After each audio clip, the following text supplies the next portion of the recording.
In the next few minutes, I'm going to show you something about life that most people never realize.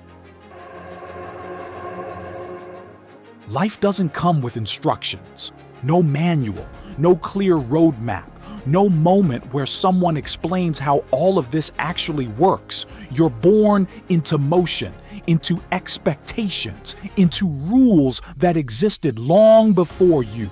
Before you could question anything, life taught you how to behave, be realistic, be careful, don't fail, don't fall behind. And without noticing, you learned how to survive, not how to live. Most people never stop to question this. They move from one stage to the next, hoping that eventually something will click, that one day they'll feel confident, that one day life will feel lighter, that one day it will finally make sense. But here's the truth. Life doesn't suddenly start. It's happening quietly, every single day, while you're waiting for later. Later when things calm down, later when you feel ready, later when you have more time. Later becomes a hiding place, a way to delay responsibility without admitting fear. Think about this. Most of your limits weren't created by experience. They were created by repetition, by being told what's possible, by watching others settle, by seeing failure treated like something to avoid at all costs. So you learn to play safe, to shrink ambition, to call it being mature, but safety, when overused, turns into stagnation.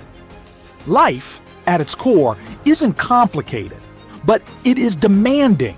It demands decisions, repeated daily, often without certainty, often without recognition. And those decisions, the quiet ones, shape everything. Not the big dramatic moments, but the small choices. The choice to speak up or stay silent, the choice to act or postpone, the choice to face discomfort or distract yourself from it. Those choices don't feel important, which is exactly why they are. Life compounds. What you tolerate today becomes your standard tomorrow. This is where most people misunderstand life. They believe life is about finding happiness, so they chase it through money, through success, through relationships, through approval. But happiness isn't something you chase. It's something that shows up when your life aligns with who you really are. Life doesn't reward good intentions. It rewards alignment. You can want change deeply, but if your habits stay the same, your future won't move. This is why motivation fades. Motivation is emotional. Life is structural. Your results are not determined by how badly you want something. They're determined by what you repeatedly do, especially when nobody is watching. Life is less about talent and more about tolerance. Tolerance for boredom, tolerance for uncertainty, tolerance for slow progress, tolerance for being misunderstood. Most people don't quit because they fail. They quit because progress feels invisible. They expect growth to feel exciting. But real growth feels quiet, repetitive, often lonely. That's why overnight success is a myth. Behind every breakthrough are years of consistency no one applauded. Life doesn't test you with dramatic moments. It tests you with repetition by asking, can you show up again? Can you stay consistent without feedback? Can you keep going without proof? Another truth people avoid. Life doesn't become meaningful by accident. Meaning is built through responsibility, through commitment, through choosing something difficult and deciding it's worth the struggle. A meaningful life isn't one without pain. It's one where pain has direction.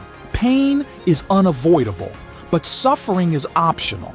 Suffering happens when you resist reality, when you compare your progress to someone else's outcome, when you expect life to be fair. Life isn't fair, and it never promised to be, but it is responsive. It responds to action, to courage, to consistency, not immediately, but inevitably.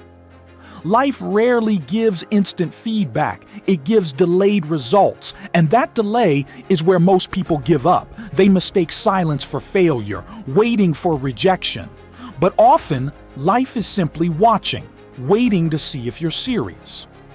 Now here's the thing I promised you at the beginning. The reason life feels confusing. The reason effort alone hasn't worked.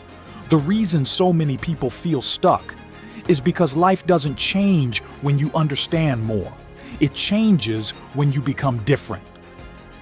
Life explained simply as this: you become what you practice. You attract what you tolerate. You keep what you protect, and you lose what you neglect. Life doesn't give you what you want. It gives you what you are prepared for.